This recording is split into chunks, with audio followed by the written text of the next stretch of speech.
Amém, queridos? Vamos ficar de pé, vamos abençoar essa oferta que o Senhor possa irrigar a sua semente. Amém? Estende sua mão para cá. Senhor, nós colocamos uma semente nesse gasofilaço como oferta para o teu servo que ministra a tua palavra.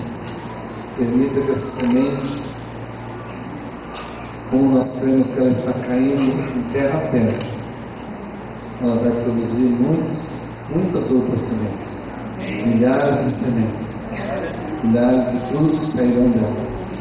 Abençoa o teu servo e que ele seja recompensado por tudo aquilo que ele faz na tua obra. Muito obrigado pelo pastorinho. Te agradecemos e pedimos que o Senhor abençoe cada uma das ofertas aqui colocadas, que muito breve os teus servos possam vir a colher para a tua glória, em nome de Jesus. Nós queremos aqui convidar o pastor Irmeu para chegar aqui à frente e ele vai falar alguma coisa muito interessante para nós sobre o material que ele tem para que trouxemos.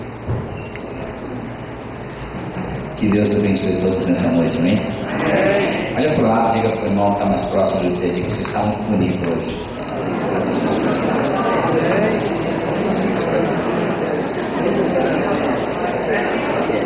Viu como o povo se alegra, né?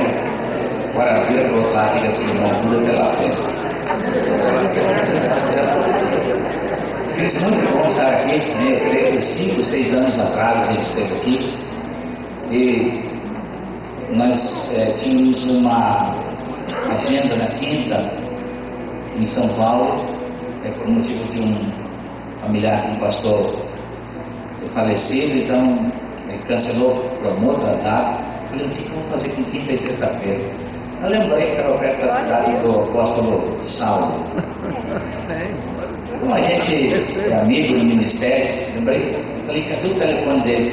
Da última vez, desses 6 anos para cá, eu já perdi uns 5 celulares. Cada vez pego todas as agendas. É terrível isso, né? Aí foi na internet, estamos abençoados agora, né? E no Google te achou, pastor. Achou. Tá lá. Igreja Batista do Calvário, comissão, deu outra, né? Hoje é difícil a gente escapar, viu? Por isso que é só um programa humano, né? Então, e aí, tentamos estar aqui hoje e amanhã. Eu estou um pouco cansado assim, porque nós temos uma série de trabalhos. E antes de ontem à noite, nós estávamos, antes de ontem à noite terminamos um trabalho em Igreja Batista, a primeira Igreja Batista da Lapa, pastor Davi Clava. Temos o lançamento do CD nos Jonatas lá. Aí chegamos no hotel tarde, umas 2 da manhã, jantar. Eu recebi uma notícia que meu sogro havia falecido lá no Mato Grosso do Sul. Aí tive que pegar um avião, ir para o Mato Grosso ontem. Aí passamos o dia, depositamos o corpo dele lá na terra, né? Porque o espírito já estava na casa verdadeira, né? Que é a eternidade. Aí ele estava consolando minha sogra, minha esposa, pessoal querido, né? Que fica saudade da pessoa que conviveu com a gente. E algumas pessoas, né? Falei assim, olha, ele descansou, está na casa dele e voltou para casa, né? Amém. Quando alguém parte com o Senhor, ele volta para casa. Então fica só saudade, em breve tempo que a gente vai um dia encontrar de novo, amém? Amém. E aí peguei um voo de volta, não dormi a noite toda, né?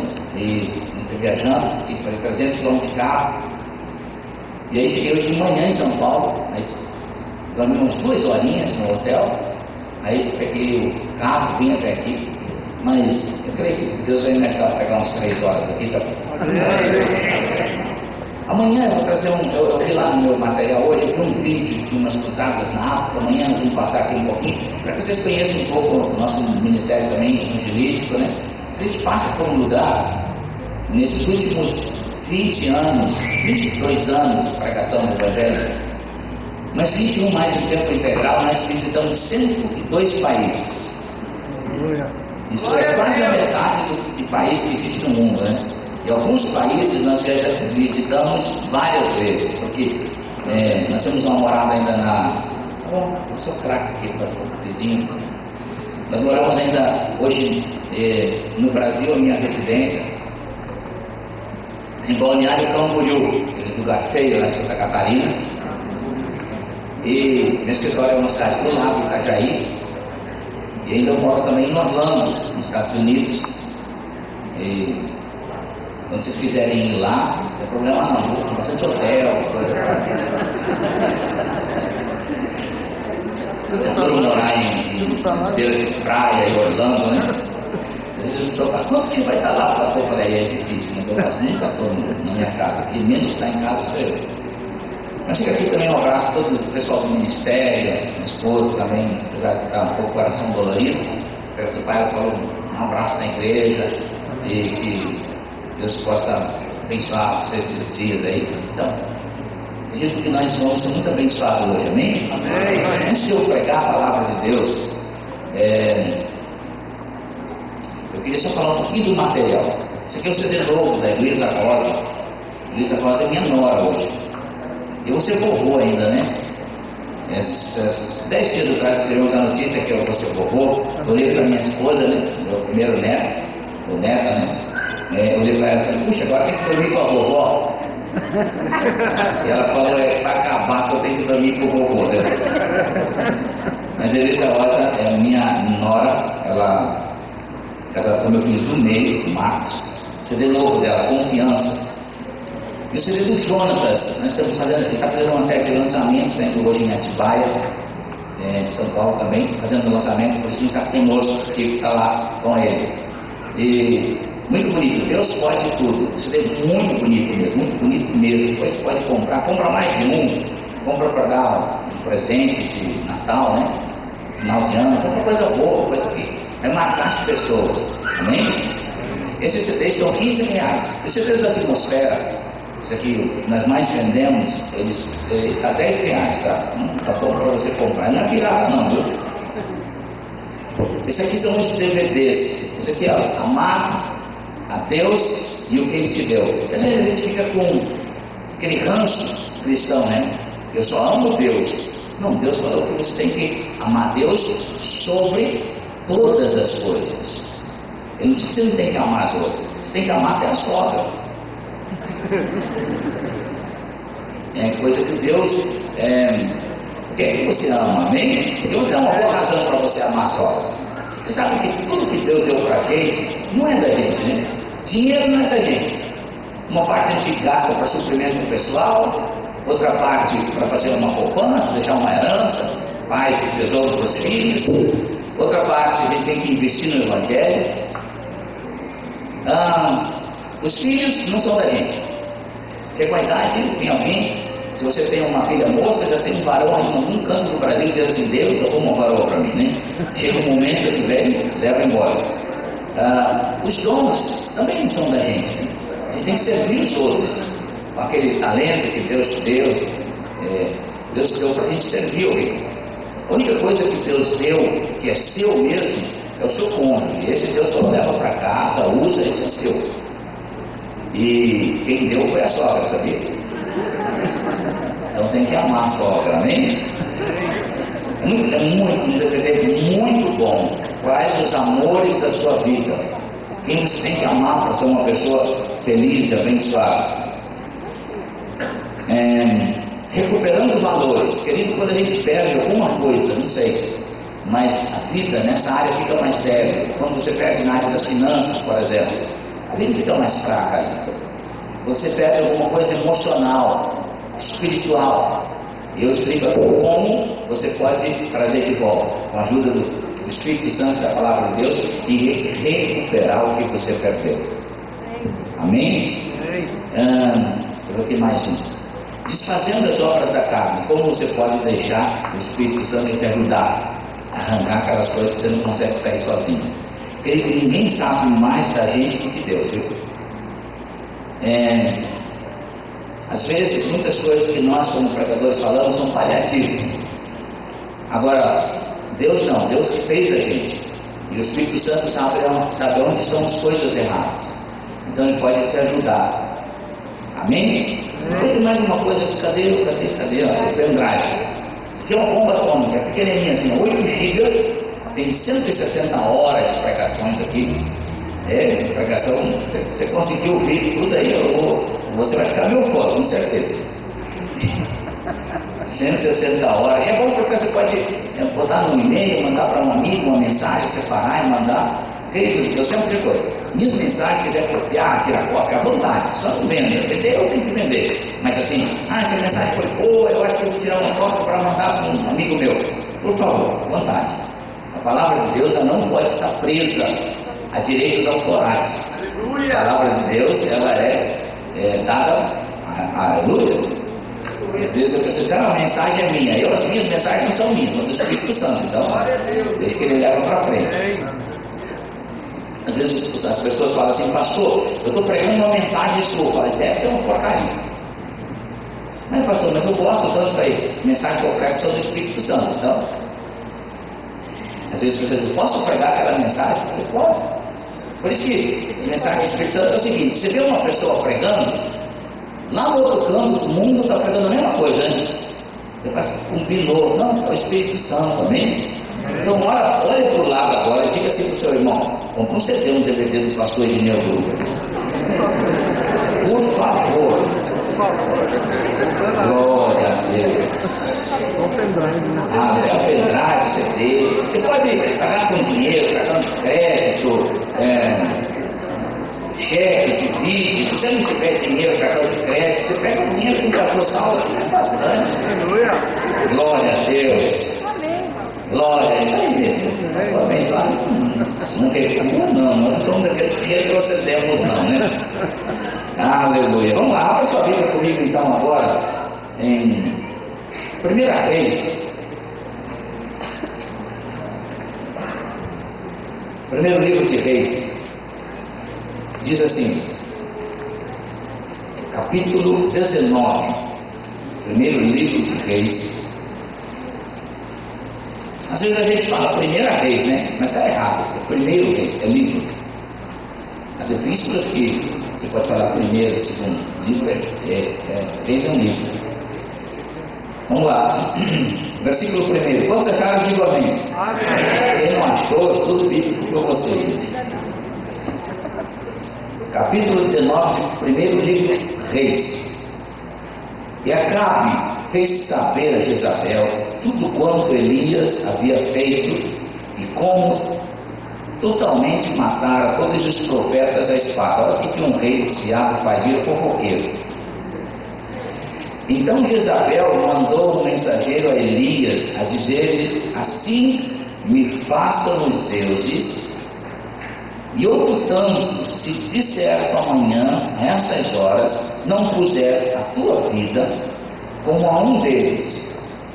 O que vendo ele se levantou e para escapar com vida se foi e veio a Berseba, que é de Judá, e deixou ali o seu moço. E ele foi ao deserto a caminho de um dia e veio e assentou-se debaixo de um zimbro e pediu em seu ânimo, ou sua alma, a morte, e disse, já basta, ó Senhor, toma agora a minha vida, pois não sou melhor que os meus pais. Deitou-se e dormiu debaixo de um zimbro. E assim, então um anjo tocou e lhe disse, levanta-te e come. E olhou e eis que a sua cabeceira estava um pão cozido sobre as brasas e uma botija de água. Comeu e bebeu e tornou-se a deitar-se. O anjo do Senhor tocou pela segunda vez e disse, levanta-te e come, porque muito longo te será o caminho. Levantou-se, pois comeu, e com a força daquela comida caminhou 40 dias e 40 noites até Horebe, o monte de Deus. E ali entrou numa caverna e passou a noite. E eis que a palavra do Senhor veio a ele e ele disse, que fazes aqui, Elias? Acompanha o versículo 13 agora. E sucedeu que, ouvindo Elias, envolveu o seu rosto na sua capa E saiu para fora, e pôs-se à entrada da caverna. E eis que lhe veio uma voz que dizia assim: que fazes aqui, Elias? E ele disse: eu tenho sido em extremo zeloso pelo Senhor Deus dos exércitos, porque os filhos de Israel deixaram teu conselho, derribaram os teus altares, mataram os teus profetas à espada, e eu fiquei só, e buscam a minha vida para me tirarem. E o Senhor lhe disse: vai, volta pelo teu caminho para o deserto de Damasco, vem e unge a Azael, rei sobre a Síria, e também a Jeú, filho de Nissi, ungirás rei de Israel. E também Eliseu, filho de Safate e de Abel, Meolá, ungirás profeta em teu lugar. Versículo 18. E também eu fiz ficar em Israel 7.000 todos os joelhos que não se dobraram a Baal e toda a boca que não o beijou. E que Deus nos abençoe nessa noite por sua palavra. Aleluia. Pode falar e dizer amém. Amém. Vou me ajeitar nesse público aqui. Queridos, eu queria trazer uma palavra hoje que motive o seu coração. Não, tá bom, tá diferente. De qualquer jeito, esse banco aí eu prego. Eu queria fazer uma mensagem que ajudasse o seu coração. Porque, queridos, a vida ela é feita de algumas coisas. E, basicamente, a vida ela é feita de decisões e de hábitos. Diga comigo, decisões e hábitos. Por exemplo, se você decidir na vida que você se apaixonar mais por Deus, e você vai agora orar mais, você decide orar mais, me acerta um paletó. Um dia você é um pastor de uma igreja bonita assim. Não sou pastor de igreja, mas se eu fosse feito a igreja bonita, igual vocês assim. Amém. Aleluia. Glória a Deus, glória a Deus. Então você decide orar mais, buscar mais a Deus. E aí você precisa criar hábitos. Por exemplo, você pode decidir num culto mudar, orar mais. Mas se no dia a dia você não criar hábitos, ligar a televisão, passar mais um tempo com Deus, depois de um tempo as suas decisões elas vão se tornar nulas. Eu penso em milhões de pessoas que vieram correr aos apelos na frente para mudar seu casamento, mas não criaram hábitos de mudança para buscar a Deus mais em oração, mas não criaram hábito, fizeram uma decisão. Depois de um tempo o diabo rouba as pessoas a decisão. E a vida ela te dá algumas opções. Eu digo duas opções. Eu poderia dizer assim, 2,5. 3 não dá. A vida te dá a primeira opção, que é você recuar. Ser daqueles homens e mulheres que recuam em tudo que Deus fala, em todo o projeto de Deus. Eu sempre digo que a maior tragédia do ser humano é quando ele não encontra Deus na terra. Ele parte dessa terra sem Deus. Não tem tragédia maior, porque vai ficar separado de Deus para toda a eternidade. A segunda tragédia maior é quando um crente encontra Deus e não sabe o que fazer na terra com Deus. Não entendeu o plano de Deus e vive como um ímpio. É salvo para morar na eternidade um dia, mas na terra a vida dele se assemelha como de um ímpio, porque ele não conheceu o plano de Deus. Então a vida te dá uma oportunidade que é recuar. A outra oportunidade é você avançar. Diga comigo, avançar. E a meia oportunidade é você ficar parado. Está cheio de gente que, eu vou ver o que vai acontecer. Tem 2 tipos de gente que se relaciona na vida, né? Aqueles que nunca sabem o que está acontecendo, mais ou menos assim. Você convida, hoje, amanhã vai ter culto, e você convida as pessoas para vir aqui. Aí, lá na sexta-feira, no sábado, você vai dizer para a pessoa assim: puxa, olha, foi tão bom, quinta e sexta-feira foi bênção lá na igreja. Aí a pessoa vai dizer para você: por que você me convidou? Fala, mas eu te convidei. É que mesmo que você convida, ele não sabe que está sendo convidado.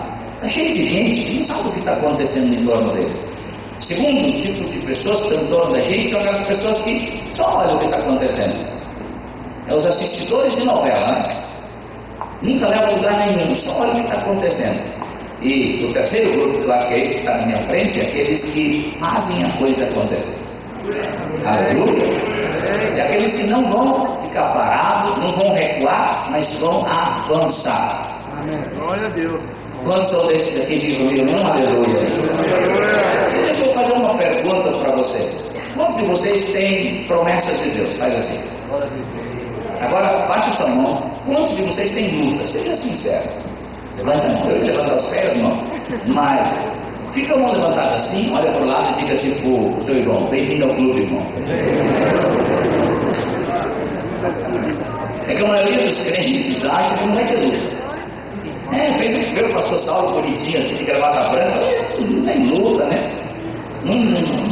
Nem tem cabelo branco, não tem luta, não tem. Queridos, todos nós temos lutas. Olha para o seu irmão e diga assim: luta veio para todo mundo. Querido, e a intenção de Deus não é destruir você com as lutas, não é matar você, fazer você retroceder. As lutas, elas são permitidas em nossa vida para a gente quebrar os limites, para a gente crescer mais, para a gente vencer, para a gente honrar Deus, glorificar Deus, enfim, para a gente avançar sobre tudo aquilo que é do inferno em nossas vidas, para a gente vencer isso, aleluia.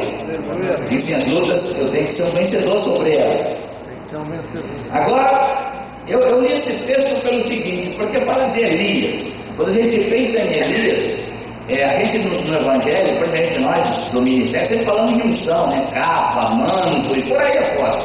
Cada um tem um linguajar, nenhum é errado, mas cada um se assemelha dentro de um discipulado que recebeu. E em relação a Elias, se eu fosse falar de manto, eu nem queria o manto de Elias, eu queria só o fio do manto. Porque a Bíblia fala de um homem tão grande, de um homem que fez esse fogo do céu. Um homem que orou e o tempo parou, o tempo não choveu. E aí ele orou e volta a chover de novo.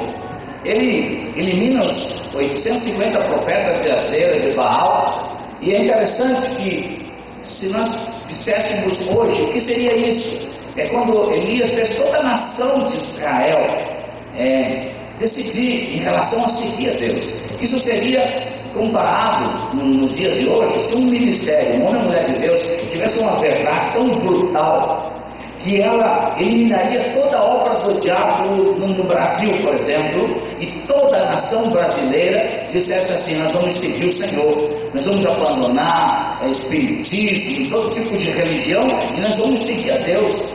Mais ou menos esse tipo de verdade, de unção, estava sobre Elias. Mas aí a gente vê o seguinte: um homem com todos esses predicados, unção, sabedoria, fé, mover de Deus, presença de Deus, tudo isso, ele também pensa em desistir. Então, em relação a tudo que você tem, dom, talento, sabedoria, tudo isso que Deus deu para você, você também terá um inimigo que fará de tudo para fazer você desistir. Diga para o seu irmão: não desista não. E eu li esse texto exatamente isso, capítulo 19 de Elias. Sabe por quê, queridos? Todos nós temos um capítulo 19 um dia na nossa vida. Quem nunca não é casado, que um dia pensou em desistir do casamento? Quem não é crente e pensou um dia sair da igreja? Queridos, todos nós já tivemos um capítulo 19 na vida. Mas eu quero mostrar algumas coisas aqui das artimanhas do diabo, das tentativas que ele faz, para deixar as pessoas com um pensamento enfraquecido para desistir. Mas também, como Deus pode intervir e fazer você ir para frente. Olha para o seu irmão e diga assim: não recue nunca na vida. A primeira estratégia que o diabo tem para fazer você recuar se chama medo. Diga comigo: medo. O que Elias fez? Ele tinha tudo de Deus. Talvez quantas profecias Elias tinha dentro do coração. Eu sempre digo que Deus trabalha com a palavra. Diga comigo: Deus trabalha com a palavra. Queridos, Deus não fará nada na sua vida sem antes desenhar no seu coração de que existe um desenho de Deus para aquilo que Deus quer. Por exemplo, eu imagino quando o pastor Saulo se converteu, então Deus começou a desenhar através de profecias, de palavras, do seu testemunho de oração com ele, o quê? Um desenho no coração dele que ele seria um obreiro. Deus começa a desenhar toda a palavra que Deus traz para a nossa vida, ela começa a criar um desenho do que nós seremos. E às vezes Deus usa muita gente, né? Usa pregadores, ensinadores, os ministérios que Deus tem na mão para ministrar sobre as nossas vidas. O diabo não trabalha com palavra, o diabo trabalha com recado. Diz assim, o diabo trabalha com recado. Às vezes, eu até entendo que quando as pessoas falam isso, estão falando por mal. Às vezes eles vão em alguma igreja, eles pagam caro para ir, avião, um monte de coisa, hotel, comida, né? Só pode comer restaurante bom. Aleluia. Aí, hoje o pastor Saulo me deixou num hotel, cheguei lá, não tem reserva não. Aí eu falei assim, mas tem muito hotel nessa cidade? Eu falei, não, tem um outro aí. Eu falei, então liga lá no outro, não está nesse, está no outro. Mas ele liguei para ele, pastor estava aqui, pastor, não é naquele hotel que não tinha mais nada, eu falei, não, já estou no outro. Então não tem um hotel, ele tem que saber que não vai ter muito, né? Vai estar no outro. Mas, quando a gente olha para esse tipo de maneira com que o diabo trabalha, é recado. É só um recadinho. As pessoas às vezes dizem assim, pastor Irineu, foi cantor, conheço testemunho, tudo, só para 15 minutos, fala, pastor Irineu vai dar um recadinho de Deus. Eu não dou recadinho, eu sou pregador da palavra de Deus. Aleluia! Porque Deus trabalha com a palavra. Mas aí o diabo veio e trouxe um recado através de um rei fofoqueiro. Isso é a coisa mais terrível que um crente existe. Ele é fofoqueiro, um rei. Ele era para reinar. Não era para estar metido nessas coisas lá, das coisas do inferninho lá embaixo. Estava fofocando agora. Aí dá uma palavra. Jezabel manda um recado que diz Elias também vai morrer. E Elias recebe esse recado. Esse recado destrói toda a palavra que Deus tinha no coração de Elias. Queridos, às vezes, quando você recebe um recadinho do diabo, destrói semanas, meses, anos de construção que Deus está tentando desenhar no seu coração. E a primeira medida que o diabo trabalha é uma semente de medo. Depois do medo, chega o irmão gêmeo dele, tormento. Em Juízes capítulo 6, quando Deus chama Gideão, note que Gideão vive numa época em que Israel não tem medo, Israel está atormentado. Porque se vocês lerem a história de Israel nesse tempo, vocês notam que os povos da terra e os medianitas, eles vinham roubar todos os anos todas as crias de Israel, os animais de Israel e toda a colheita de Israel. Israel ficava com medo. Tipo assim, o que eu consegui esse ano, chega em dezembro, já não tomo.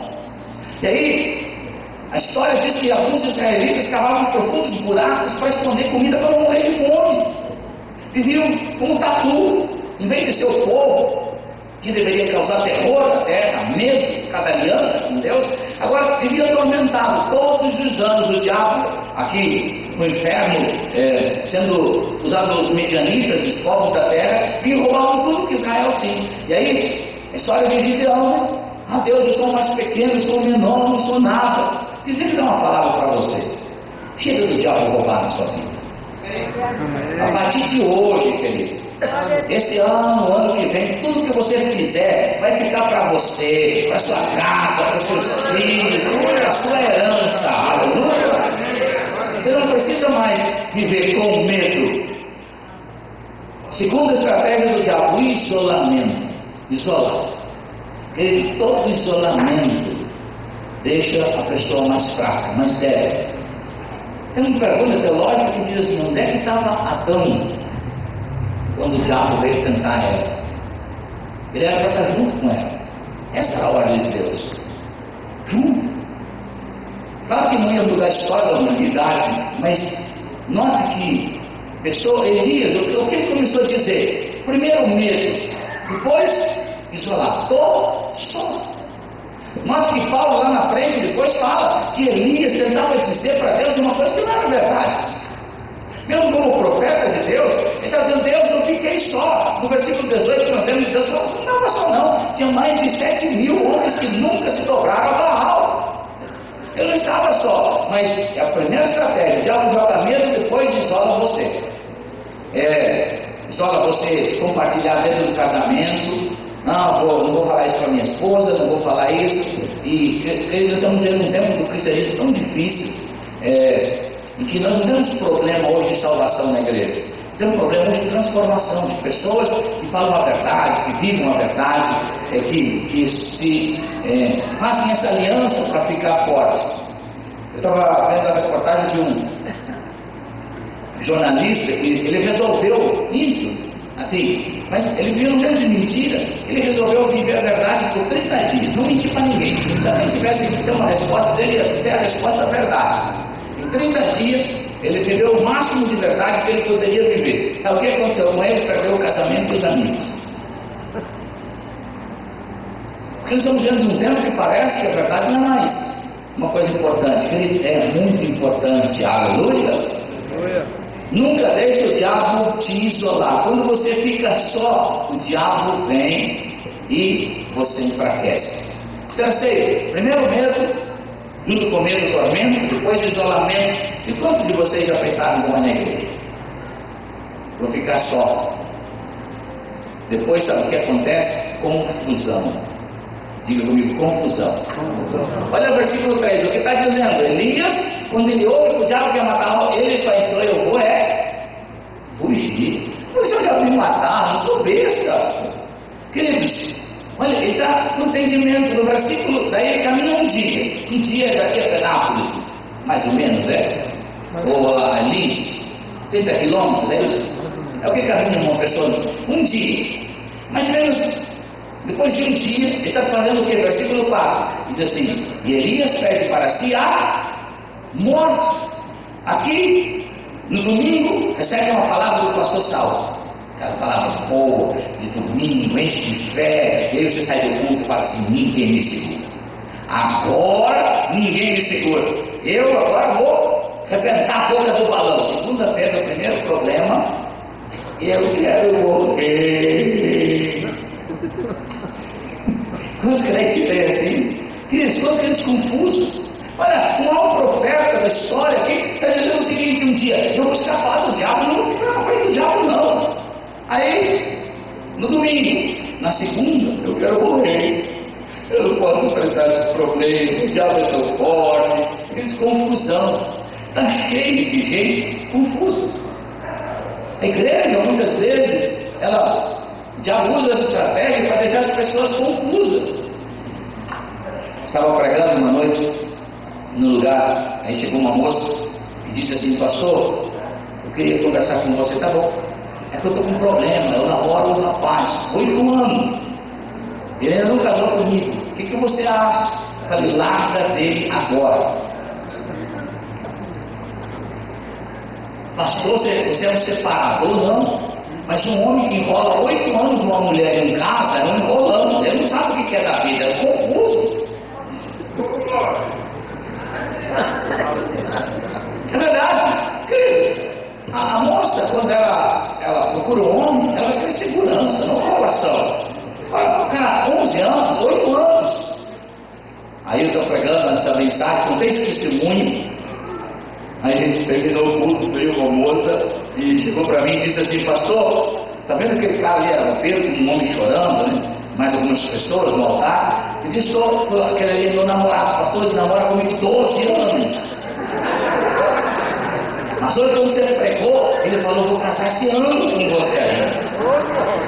Porque ele está cheio de crente confuso. Não sei. Sei não. Sei se é de Deus. Achei uma coisa interessante. Nunca procure assim só buscar a pessoa ideal no casamento. Procure ser a pessoa ideal. Aleluia. Porque a gente vê tanta gente confusa nessa terra, né? Tem crente confuso. Quer ver um crente confuso? Vocês são os crentes que acreditam na plenitude do evangelho, não é verdade? Amém? Aí chega alguém para vocês e diz assim: irmão, ora por mim. Pelo quê? Estou enfermo. Tá bom, então vamos lá. Aí a mãe fala assim: Senhor, se for da tua vontade, se o Senhor quiser, tiver tempo, se olhar para essa criatura, o Senhor cura ela, se o Senhor quiser. Essa é a sua cabeça. Deus não está confuso. Diga comigo, Deus não está confuso. A Bíblia diz em Isaías 53, Ele levou, verdadeiramente, sem dúvida nenhuma, Ele levou sobre si as nossas enfermidades, carregou com as dores junto, as nossas pressões, opressões, depressões, tudo nós, Ele destruiu na cruz do Calvário. E quando Paulo fala aos Coríntios a respeito disso, ele disse: por tantas quantas forem as promessas de Deus nele, Jesus, por ele, está o amém, o sim. Então Jesus nunca contraria sua própria palavra. Se a gente está confuso sem fé, Deus não está. Diga para você, irmão, Deus não está confuso. Tu não seja um crente confuso. Está cheio de gente que fala uma coisa e pratica outra. Você quer ver uma coisa? Na hora da oferta do dízimo, aí você ouve uma palavra, Deus enche seu coração e fala: agora, desse mês em diante eu vou dizimar. Não vou mais ser um pecador, vou mais roubar de Deus. Vou botar meu dízimo em dia, esse mês eu não vou atrasar. Aí está andando de carro, de repente o carro bate num buraco, estoura o pneu e fala: ei, Jesus, olha seu dízimo se foi. Era bem esse. Isso é crente confuso. O Espírito Santo fala, na hora da oferta, então oferta mais de 100. Aí você fala: puxa, mais 100, mano. Dá 50. Quando a mão entra no metade do bolso, mais 50 mesmo. 20. Não, mas nesse aqui eu tenho 10. Acaba vindo trazendo 2.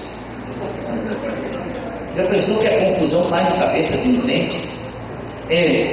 Nós não sabemos muitas vezes, somos confusos com muita coisa. Eu lembro que eu fui orar na casa de uma família, uma mulher com 96 anos, em coma, 4 anos.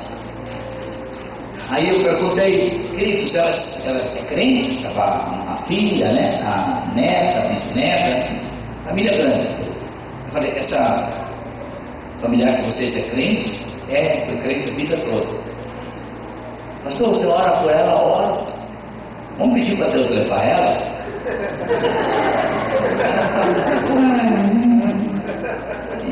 Será? Não, 96 anos, 4 anos está de coma, sofrendo, gente. No lar verdadeiro, deixa de carro, gostava aí até Deus trazer a ressurreição, não arruma tudo isso. Falei: vocês concordam comigo? Eu coloquei as mãos sobre ela. Falei: Deus, eu sou filha, leva ela. Eu orei às 11 horas da manhã, as 2 estavam no caixão. E o pior é que eu estou tendo uma unção para orar. Tem alguém doente aqui hoje? É sentido de orar. Tem alguém aí, uma dorzinha, uma coisa aí? O pastor Serginho, meu amigo, meu filho na fé também, a avó dele, estava também no estado assim, lastimado, sofrendo. Ele falou: pastor, você ora por ela? Ora. Falei: mas eu vou orar para Deus levar. Deus leva. Porém também era umas 10 da manhã, às 4, estava com o Senhor. Crente tem que ser sim. Não. Aleluia. Não podemos ter confusão na vida. A gente crente que não sabe mais o que fazer da vida. Por isso que você vê aqueles crentes que falam assim: você não quer me casar? E aí, irmão, vai casar, está esperando no Senhor. Não casa. Pode. Não casa mesmo. Deus tem uma paciência terrível. Para Deus um dia como 1000 anos. Você imagina, você fala assim: ô Deus, estou esperando no Senhor. Deus fala assim: tá bom, minha filha, me dá uma semana. Uns 7.000 anos, gente. Vai já nem a tentadura do miserável. Tem que ser decisivo. Vai ali. Um dia queria viver. Vou escapar do diabo, não quero saber nada com as coisas do diabo. Aí o outro dia vem a luta e eu quero morrer. É muita luta. Esses dias atrás eu encontrei um irmão, ele disse: pastor, eu vou me divorciar. Eu: por que, irmão? Pastor, minha mulher, 10 anos que eu sou casado, só Jesus da causa. Não é. Bonito esse chavão, né? Só Jesus na causa. Tão bonito, né? Eu falei, irmão, vem cá, vou falar umas coisas para você. Primeiro, 10 anos, quando você namorava com a sua esposa, você devia falar para ela do meu chocolate, meu docinho de coco, meu moradinho, essas coisas todas, né? Namorado fala. Em 10 anos você acertou o chocolate, pegou o moradinho, pronto. Agora você fala que é Jesus na causa. Eu falei, está enganado. Não, você é confuso. Porque quem casou com a sua esposa não foi Jesus. Foi você.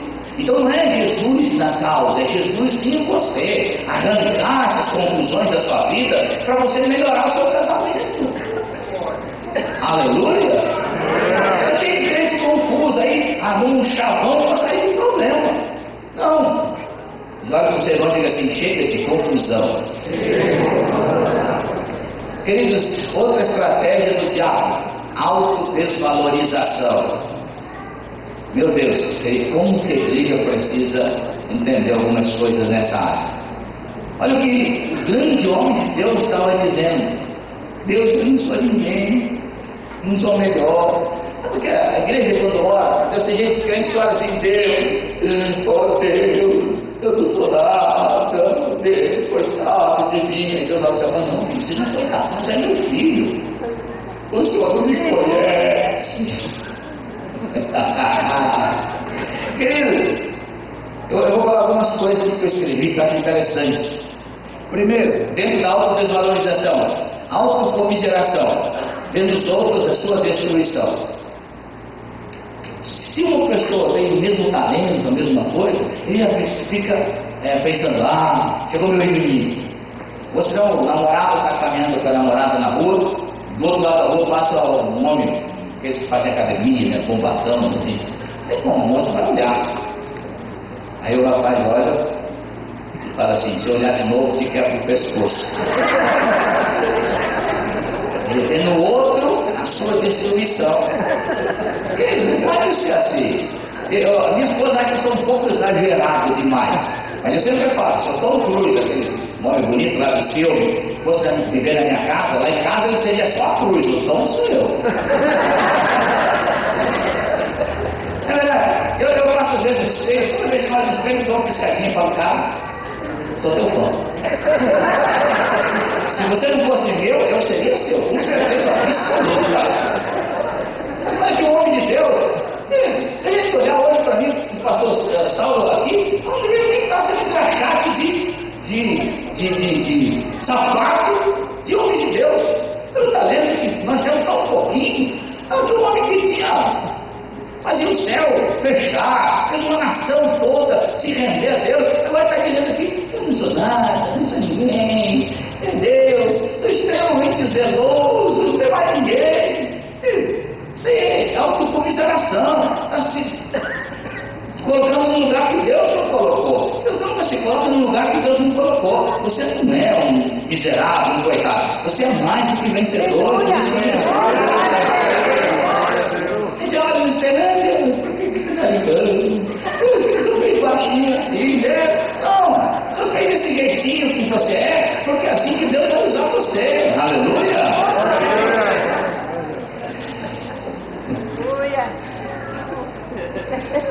Autodepreciação. Ver tudo em estado de decomposição.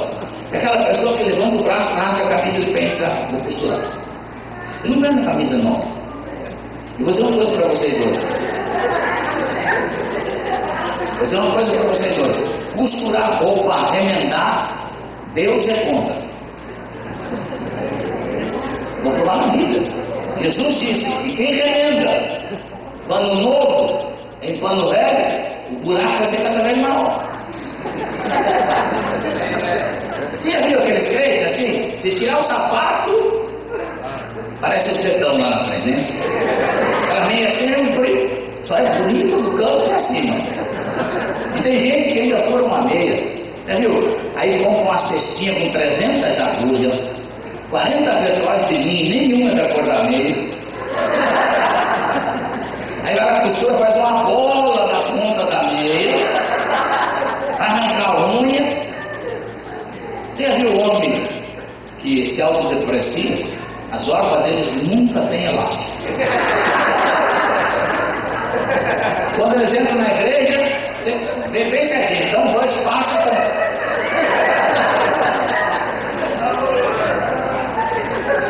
Mas se você tem um bicho desse em casa, não homem, mas é só, bota no fogo, dá pro diabo, joga no lixo.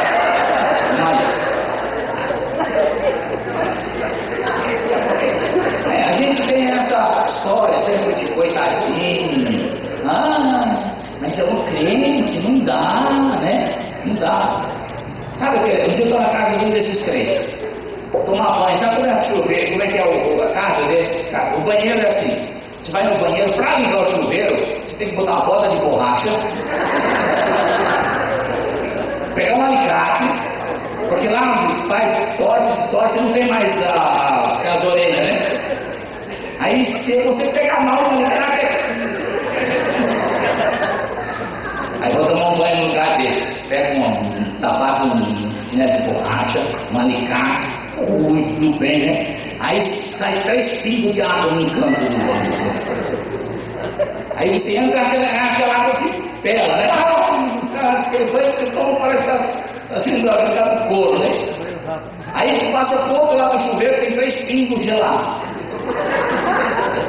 Aí aquele susto, frio, terminei de tomar um banho, banho é um susto, por favor, né? Aí me arrumei, igual o Saulo era pra igreja, que era obrigado a ir no paletó, gravata, aquela enfeitada, né? Aí pentear o cabelo, não tem espelho do quarto, é crente, pra quê? Não dá, não tem, né? Tudo desvalorizado. Aí vou no banheiro, de novo. Chega no banheiro, o único lugar que tem espelho, 90% do espelho enferrujado. Você não se vê. É só um cantinho embaixo onde é bom, lá está quebrado em 3 partes. Você olha o seu rosto, parece um frente frio. Aí estou saindo do banheiro, com aquela ajeitadinha por último, assim. Daí lembro que minha esposa fala: quando sai do banheiro, não esquece da descarga, café, depois vocês deixam o guaraná lá dentro. Aí pega uma portinha, dá aquela puxadinha assim. Quando puxa a portinha, vou saindo com uma caixa de água assim. Gente, ele arrumadinho, só tinha aquele terno, aquela camisa, aquela gravata. E aí a gente quer, né? Quer aquela caixinha de água pra cá, pra lá, não se molha, acaba se molhando, tudo é mato. Pronto, olha, coisa quando tá desgraçada, não adianta mais remendar. Aí pega, de repente, tá tudo molhado, aquela caixinha que eu não chutei, falei: caramba! O irmão veio correndo, viu aquele barulho dentro do banheiro, né? Veio correndo na porta e falou: pastor, o que houve? Eu tô lutando com o diabo aqui, irmão.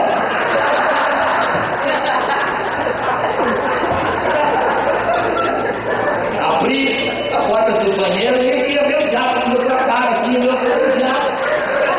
Falei: irmão, o diabo acontece a caixa de água que você não arruma, infeliz.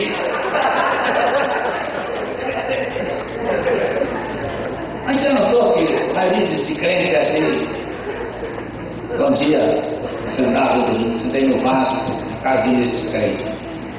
Sentei, na hora que eu levantei, tinha um mordido na minha perna assim, passei a mão de sangue, mas muito sangue.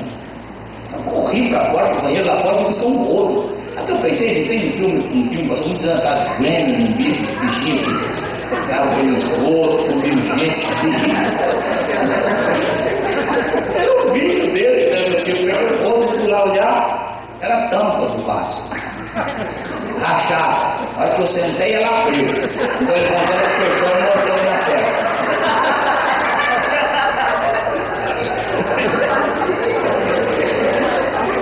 E aquele diabo fazia tempo que estava lá, tinha até sinal do Durapox naquele negócio. Aqueles quantos crentes, não dá. A Bíblia não tem nenhum texto que diz que você ia comer o pior da terra. Deus disse que você ia comer o melhor da terra. Aleluia! Isso é coisa do diabo, é desvalorizar. Quando eu comecei a ser um pregador, eu quase caí na besteira assim, que pastor nasceu para sofrer. Não, é porque nós viemos tudo de uma igreja grande no Brasil, né? De uma religião, e lá o sacerdote nunca tem nada, tudo é da igreja. Então quando nos convertemos, Passamos esse masoquismo para os pastores, né? Nós podemos ter doutrina de prosperidade, pastor não pode ganhar muito, não se desvia, não pode isso, não pode aquilo. Eles, a Bíblia diz que o presbítero, que é a mesma coisa que um pastor, ele tem que ganhar dobrada honra financeira. É o que a palavra de Deus diz. E aí, nós queremos, eu comecei também a absorver, que eu cuidar falar, agora você vai para o ministério, pastor, agora você vai ver o que é fartura, vai fartar de tudo. E aí você começa até a pensar, né? Meu Deus lá no céu, Deus me abençoa, na terra eu vou sofrer. Você começa com aquela coisa assim de querer só comprar coisa da Casa Bahia, né? Você já viu a Casa Bahia? Toda semana, última semana, promoção. Mas você não tem que comprar por causa de promoção, tem que comprar porque você tem direito de comprar, aleluia. E aí minha esposa pediu para comprar milho para fazer mexer de pizza, lá, uma coisa dessa. Vou no supermercado, aquela ideia de já gastou, derrotar. Vou procurar milho, onde é que é mais barato, promoção. Aí, primeira, na prateleira tinha bastante marcas de milho. A primeira era um milho em vidro, bem bonitos, né, para ver o tamanho do grão, mas era mais caro, né? Mas aqui não é pastor. Aí fui indo lá para mais caro um pouco, aí tinha escrito assim, promoção. Aí um bem baratinho. Eu falei, esse, o servo de Deus está aqui. Eu olhei e não tinha mais aquela marca. Ali lá no fundo, assim, nossa, virando assim, no fundo, tinha uma latinha daquela marca. Eu falei, Deus não ia deixar o servo dele sair. Aí entrei aí com aqueles milho por dentro, assim, peguei minha latinha e falei, aleluia. Quando vim vindo, bati com o ombro numa pilha de latinhas de milho. Aquele barulhão dentro do supermercado, todo mundo corre, estou saindo com a minha latinha na mão, amassada. Todo mundo, tudo bem, seu moço? Está bem com você? O que houve? Eu pensei, Deus de mim. Peguei um carrinho, peguei umas 20 daquelas de vidro mais caro de todos. Peguei em casa com 3 pacotes grandes de lata de milho, de vidro de milho. Eu falei, por que você fez isso? Eu falei, por causa do mico que eu passei lá no supermercado. Eu falei, nunca mais vou pegar as coisas piores do supermercado. Eu só vou pegar o que é melhor, é o que Deus quer para mim. Aleluia! Aleluia! Glória a Jesus! E você pode começar na vida. Eu comecei 2 vezes do zero. Quando meu pai, eu fui filho de uma família classe média alta, nunca me faltou nada. Quando eu resolvi que vou casar, meu pai faliu. Falido é pior do que ser pobre, muito pior. Pobre não tem nada, falido ele não tem nada e deve um monte. Aí eu tinha só um porco que tinha ganhado um tio meu que se criou a ele numa fazenda. Aí peguei, matei o porco, fiz a festa.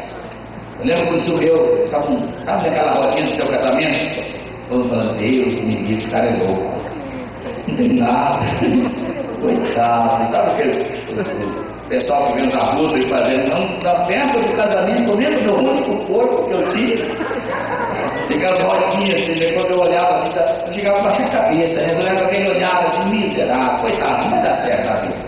E um tio meu disse uma palavra, não, você vai ser um vencedor. Eu falei, por quê, tio? Todo mundo está falando o contrário.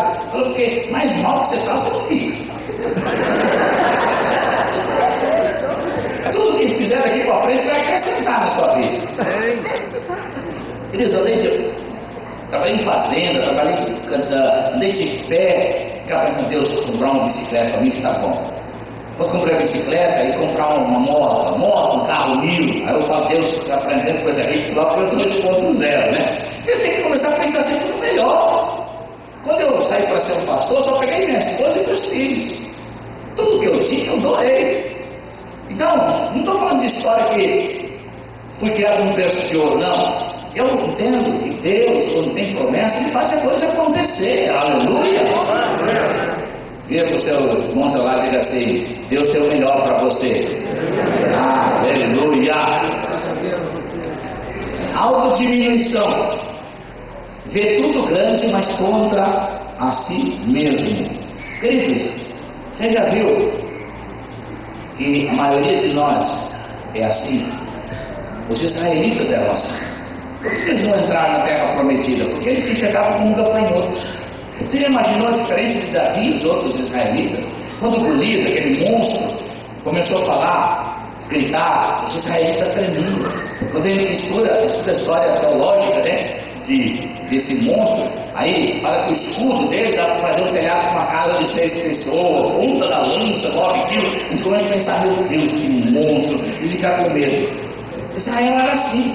Davi tinha um outro tipo de conceito de vida. Quando ele olhou aquele monstro, ele falou assim: os inimigos de Israel são pequenininhos, se escondem, é difícil de achar. Uma festa daquela não erra de jeito nenhum. Aleluia!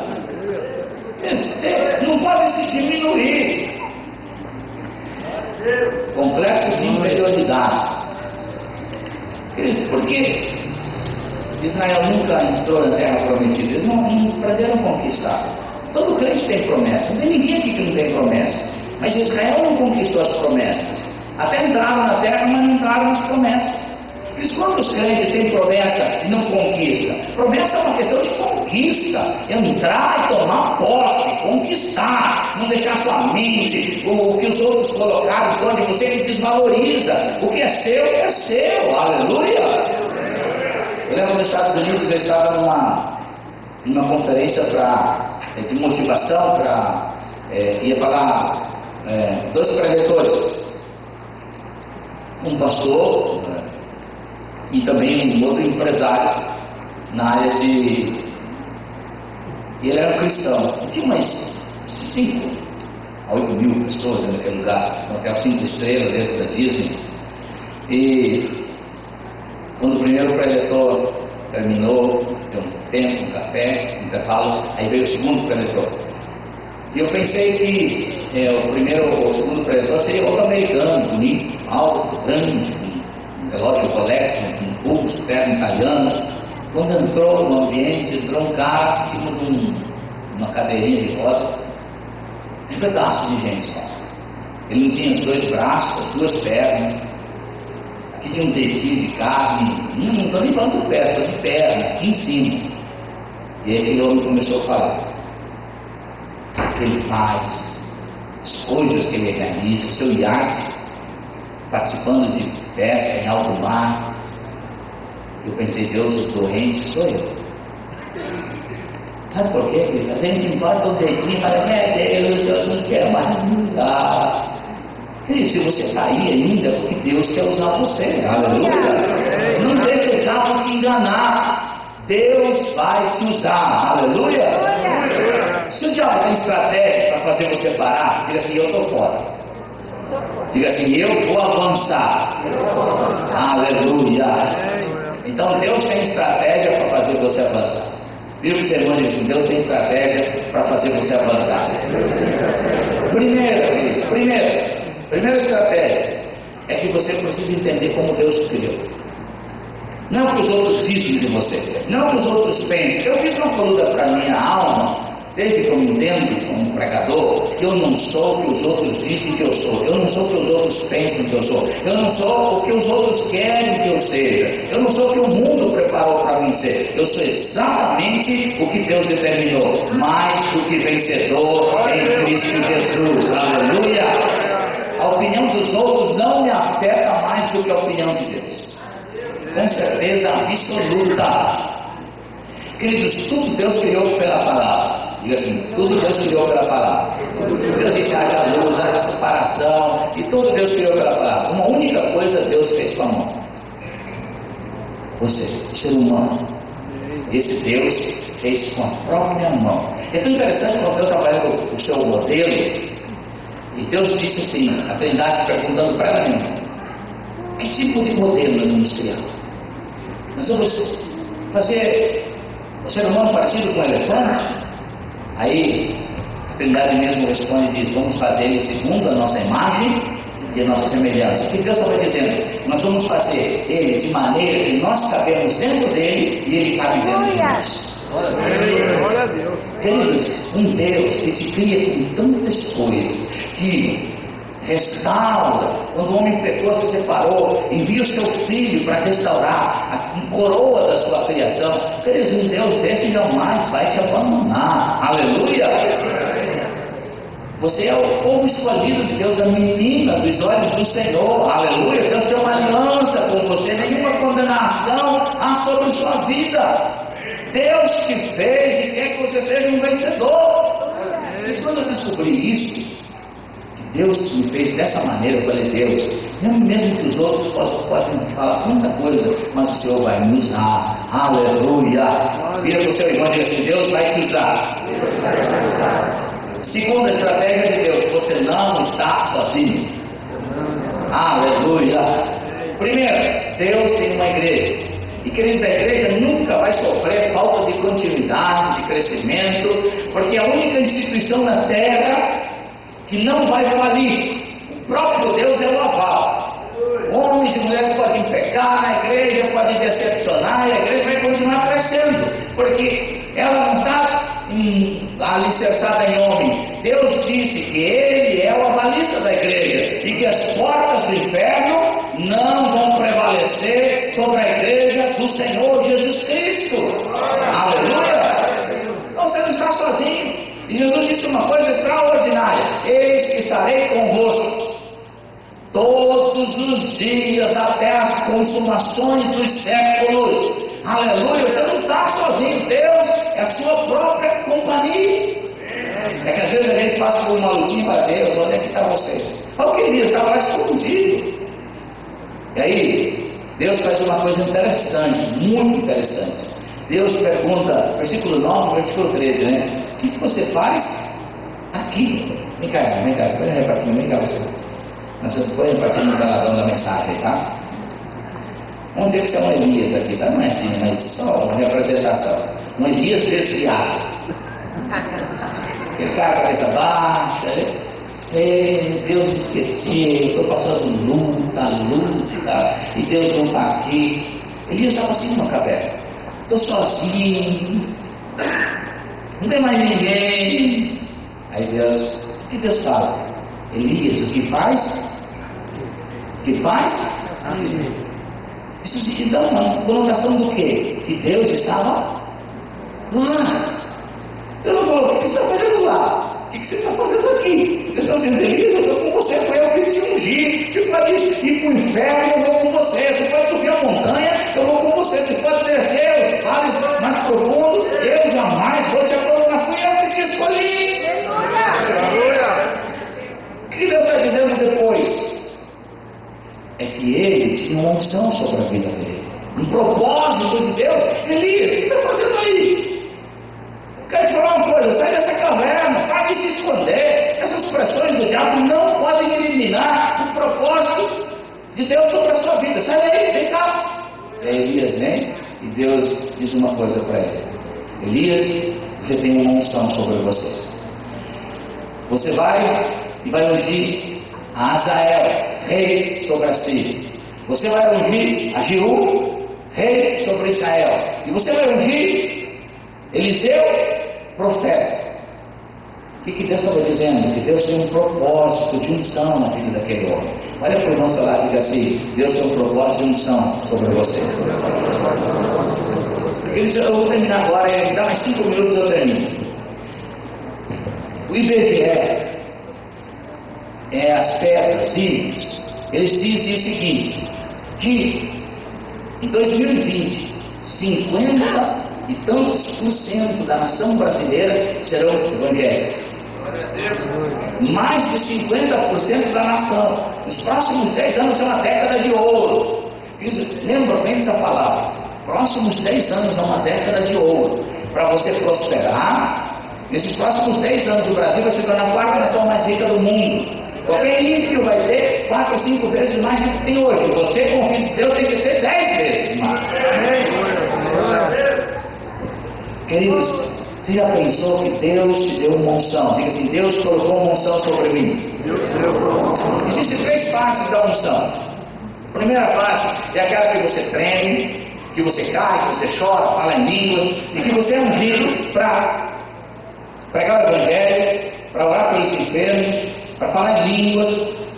para expulsar demônios. E se você fizer isso e o diabo tentar fazer alguma coisa, não para mal nenhum. Esse é o primeiro nível de unção. Toda a igreja foi chamada. O segundo nível é quando você se torna um vaso para Deus, que Deus molda você. Sabe por quê? Aí Deus vai trazer dentro de você revelações, presentes, dons. Aleluia. Queridos, o que é revelação? Revelação não é revelamento. Revelações é o entendimento de onde Deus está hoje na sua vida. Quando a gente estuda teologia, a gente estuda onde Deus esteve, com Moisés, com Davi, com José, onde Deus esteve. A revelação é diferente, é onde Deus está. Onde Deus está na sua vida hoje, para provisão de poder, de unção, de suprimento para as suas finanças, de suprimento para a sua moral, de suprimento para a sua vida espiritual. É onde Deus está. Queridos, é muito bom saber onde Moisés esteve, ou de Deus esteve com Moisés, com Abraão, com Jacó, mas eu quero saber mais onde Deus está na minha vida. Aleluia! Isso é a revelação de Deus. Então, quando você se torna um vaso, você se torna aquela pessoa manipulada com Deus. A unção é diferente. Quer dizer, muita gente que prega o evangelho e fala, mas vive só aquele primeiro momento da unção, a primeira fase da unção. Nunca sai disso, nunca é moldado por Deus, trabalhado, quebrado. Deus arranca as coisas erradas, o lugar que está trincado e faz tudo novo. O terceiro nível de unção é quando você se torna um amigo de Deus. Diga comigo, amigo de Deus. E aí é quando Deus coloca uma unção sobre a sua vida, que não é sua unção, mas que você vai colocar sobre outros. Por exemplo, se o IBGE está olhando pela perspectiva de crescimento daqui 10 anos, então 50%, mais de 50% da nação brasileira será evangélica. Então, mais de 50% daqui 10 anos dos presidentes que vão se tornar a nossa nação serão evangélicos. Mais de 50% dos juízes, dos prefeitos, dos deputados serão evangélicos. Isso quer dizer o seguinte, que hoje Deus tem você para trazer você para ser amigo. Jesus disse em um determinado momento: olha, eu não quero mais que vocês sejam meus servos, eu quero que vocês sejam meus amigos. Sabe por quê? Porque aí Deus coloca uma unção na sua vida que você vai colocar sobre outro. Por exemplo, unção de governo. Talvez vocês não serão os deputados, governador de São Paulo, mas você pode encontrar o governador de São Paulo sem Deus hoje e ganhar ele para Jesus e colocar uma unção de governo sobre ele.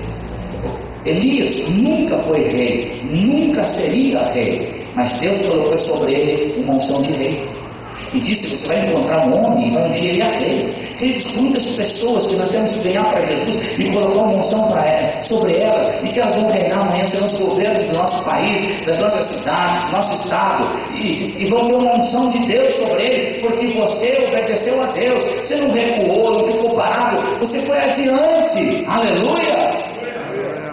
Querido, Samuel nunca foi um rei, nunca seria rei, mas ele tinha uma unção de rei sobre ele. Sobre sua vida, Deus tem uma unção. Olha para seus irmãos e diga assim: Deus me ungiu. Deus estava dizendo para Elias: você vai ungir pessoas que vão se tornar rei. Não são rei, mas existe uma unção sobre você que vai tornar eles rei. Querido, tem homens e mulheres que hoje não são nada. Você vai ganhar eles para Jesus, vai orar por eles, serão pregadores amanhã, serão os apóstolos, profetas, missionários dos governos dessa nação. Aleluia! E Deus estava dizendo: você precisa deixar discípulos. Sabe por quê? Porque a terra precisa de profecia. Diga comigo: a terra precisa de profecia. Querido, por que a terra não se corrompe hoje? Por causa da profecia. Se Deus tirasse o evangelho da terra, ele já se corromperia de forma que não poderíamos imaginar o que pudesse acontecer. A única coisa que pode guardar os seus filhos nesses próximos meses e anos ruins que o mundo vai ter é o Evangelho de Jesus Cristo. Aleluia! Deus está dizendo: precisa ter profetas, pregadores. Vocês precisam levantar discípulos, ganhar gente para Jesus, porque a terra precisa de profecia. E Deus deu uma unção nova para você. Aleluia! Diga assim: o Espírito de Deus está sobre mim. Deus me ungiu. Aleluia! Fica em pé em nome do Senhor Jesus. Eu sou apaixonado por essa questão de unção. Eu estava, pode tirar esse púlpito para mim daqui. Eu estava no interior de São Paulo pregando e terminei um culto. O moço chegou para mim, um homem: pastor, quero contar uma história para você. Eu queria te dar um abraço. Eu disse: pode dar, não. Aí ele disse assim depois: pastor, há uns 10 anos atrás você foi na Bahia fazer uma cruzada. E eu entrei na sua cruzada, fugindo da polícia. Era um bandido, traficante. E aí, quando você desceu do púlpito, caminhou no corredor e me viu sentado. Aí você falou: vem cá. Eu pensei: meu Deus, já que você pastor, é polícia também.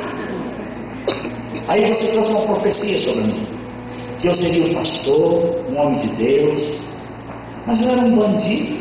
Você imaginou se o Espírito de Deus viesse sobre mim, tivesse um bêbado aqui, um viciado, e Deus falasse para ele: você vai ser um homem de Deus, um pregador. Muitos da igreja se escandalizariam. Eu falei: mas ele é um bêbado. Queridos, é essa unção que Deus tem sobre a sua vida. Ele falou que eu orei por ele caiu no chão, ficou tremendo ali, voltou para casa. Ele não conseguia parar de chorar por uma semana. Foi lá, se entregou à justiça, pagou 2 anos de prisão, saiu da prisão, veio para a igreja, foi treinado, discipulado, e aí ungido, obreiro, pastor, e agora ele estava numa cidade próxima, São José dos Campos, pastoreando na igreja. Ele falou: pastor, quando eu vi que você vinha para cá, que eu olhei nessa agenda que você veio, ele foi lá contar para ele. Queridos, essa unção que Deus tem sobre a sua vida.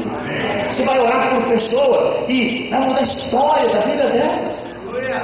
Eu estava na África, uns 6 anos atrás, estava num congresso, aliás, em São Paulo, um seminário Andando no Poder, e o consulado de Angola mandou um casal, que eram de 2 tribos diferentes, que queriam casar. Eles estavam num dilema, num problema, e o consulado de Angola mandou eles lá no nosso congresso. Oramos por ele, eu lembro até hoje, estão tão cheios do Espírito Santo. Outro ano, eu fiz uma cruzada na África do Sul, em Malawi, em Moçambique, e eles vieram até Moçambique, eu fiz o casamento deles. No outro ano, fui para a cidade deles, em Angola, no ano. Aí cheguei lá, fui fazer uma cruzada com aquelas Assembleias de Deus, e esse grupo, esse homem, eles eram católicos carismáticos. E eu falei: reúne o padre, a sua turma, e eu vou, à noite eu faço as cruzadas, aliás, à tarde as cruzadas, e à noite, depois das 9 da noite, eu vou lá ensinar vocês. Ele ficou uma semana ensinando esse grupo, umas 250 pessoas. Quando terminou uma semana que nós ensinamos a palavra de Deus, e então tiramos 67 pessoas dessa para batizar, que fizeram uma decisão de seguir a Deus agora, não uma religião, mas a Deus. E Deus me falou para ungir esse homem como pastor, essa mulher. E eu orei por eles. Eles começaram um trabalho na cadeia, na prisão, maior prisão de Luanda. E aí, 1 ano depois, eu fui nessa prisão. E lá na prisão, Deus mandou ungir um outro homem que se converteu. Esse homem, ele mexeu com a história daquela prisão. Eu fui lá no culto dele e tinha 400 homens. Queridos, sem instrumento, sem nada, louvando a Deus. Nas mulheres, tinha 500 mulheres, por causa desse trabalho dentro da prisão. Aí, o ano retrasado, me chamaram para um batismo, lá nessa prisão, 186 pessoas. E esse pastor falou: pastor, como você me ungiu, eu paguei os meus anos de prisão, não posso mais ficar aqui. Agora tem um outro irmão que se converteu, nós vamos ungir ele. Você vem? Vem. Cheguei lá, o batismo era no clube dos oficiais do exército. Eles pegaram os presos, mas que nunca aconteceu, misturaram os homens e mulheres com os ônibus dos oficiais e levaram no clube. E o general, que o filho dele se converteu, foi um terrível bandido, e ele se converteu na prisão. Então ele mudou a história da prisão. Aí eu fui falar com aquele homem, ele veio conversar comigo e disse: pastor, nada podia mudar meu filho. Eu sou um general do exército, nós fizemos de tudo. Ele se tornou uma pessoa irreconhecível, mas Um dia, quando aquele pastor colocou a mão sobre ele, mudou a história da vida dele. Hoje ele quer ser um pastor. Queridos, você pode mudar a história de uma cidade, de uma família, de uma nação, porque o Espírito do Senhor está sobre você. Não recue, não fique parado, seja um daqueles que avance, não acredite nas artimanhas do diabo. O Espírito do Senhor está sobre ti. Aleluia! Pastor, eu tenho luta. Eu também tenho, queridos. Todo mundo tem. Mas as lutas vêm não para destruir a gente. As lutas vêm para fazer a gente vencer sobre elas, para a gente quebrar os limites da nossa vida. Deus tem mais além. Aleluia! Vira para o seu irmão e diga assim: Deus quer ir mais além. Que nunca desista. Eu queria fazer um apelo hoje, porque eu sinto que é uma unção gostosa de Deus aqui. Aleluia! Eu pensei, hoje eu vou pregar uns 15 minutos, eu vou embora, estou cansado, mas não tem jeito. Quando a unção vem, aleluia. A coisa mais, acho que errado de explicar de unção é que unção não pode ser, no português não pode dizer unção, unção tem que ser dois, tem que ser você e Deus. Aleluia, glória a Deus. Pastor, eu estou enfrentando lutas. Hoje é uma unção fresca para você. Hoje é uma noite de milagres. Ele estava querendo morrer, desistir de tudo. Aí Deus falou: sai daí, Elias. Esse lugar não é para você que está chorando. O lugar que eu tenho para você é de unção. Você vai ungir gente que vai ser rei. Aleluia! Querido, não são fracassos que te esperam os próximos dias, não. É um tempo novo, debaixo de uma nova unção. Aleluia! Quer eu já passei dos 50 anos, não vou contar muito, mas já passei um tanto dos 50. Eu estava pensando, sempre começo a pensar, né, pastor Sábio? Eu vou devagar, agora já. Aí Deus falou: nada disso. Você quer morrer? Eu falei: não, morrer não, meu. Eu falei: então, por que você quer parar? Você não viu nada que eu fiz ainda, que eu vou fazer na sua vida? O que você viu não é nada que eu vou fazer. Queridos, as melhores coisas ainda estão para frente. Aleluia! Não aceite o diabo te esconder numa caverna. Não se esconda. Saia, receba a unção de Deus. O Espírito do Senhor está sobre ti. Aleluia! Pastor, eu quero uma unção nova. Se você quer hoje, vem aqui na frente. Se vier, você pode se ajoelhar, ficar em pé, deitar, como você queira. Aleluia! Põe a quarta canção aí. É uma canção muito bonita que eu gosto, que é Deus pode tudo. Diga comigo: Deus pode tudo. E quando você vem bem mais para frente possível, aleluia.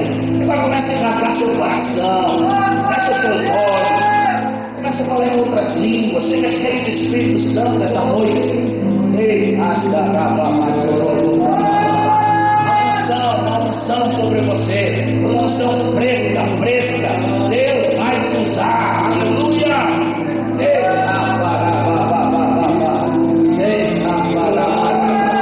Seja cheio do Espírito Santo essa noite. Seja cheio.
nessa noite a tua palavra, os milagres que ela faz, a unção que ela tem.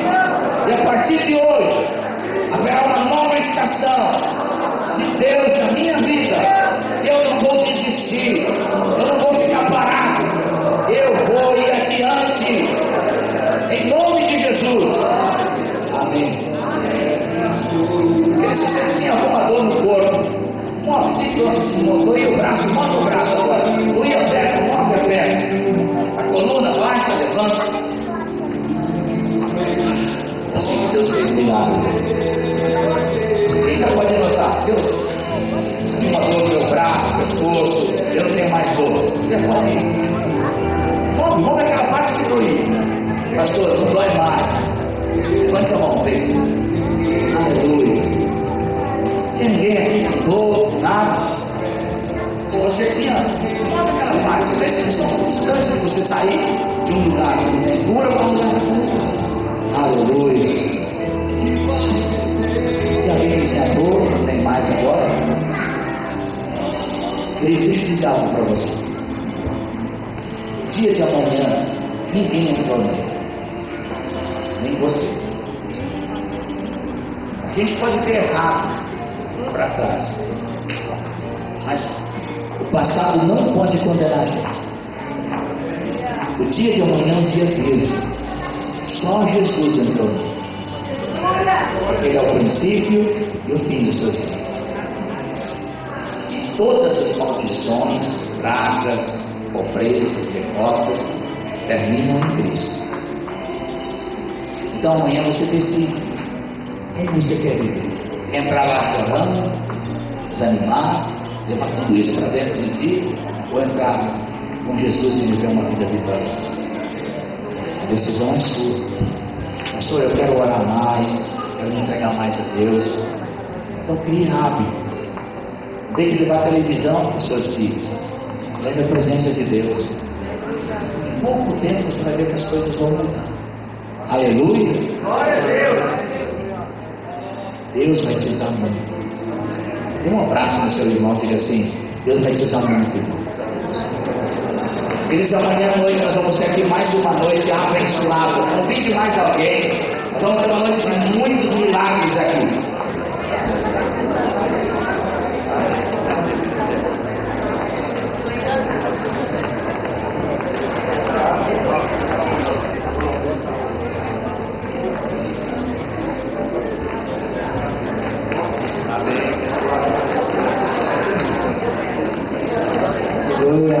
Então você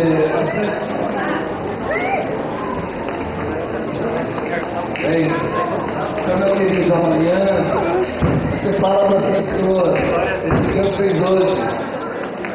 Fala, você perdeu a bênção do culto hoje. Traga as pessoas que você conhece amanhã, você abençoar, você cuidar, e não esqueça de levar os seus CDs, aproveite de comprar. Pastor, tem poucas amostras ali, se você perder essa chance, não sei quando você será. As músicas, os CDs são muito. Como é que você tira depois aí? Entendeu? Tem computador? Amanhã, 7h30. Aí depois você fala pra mim que eu tenho um HD externo. Por caso eu levo o HD externo, o irmão combina comigo, vou lá com o HD externo e você passa para o meu HD.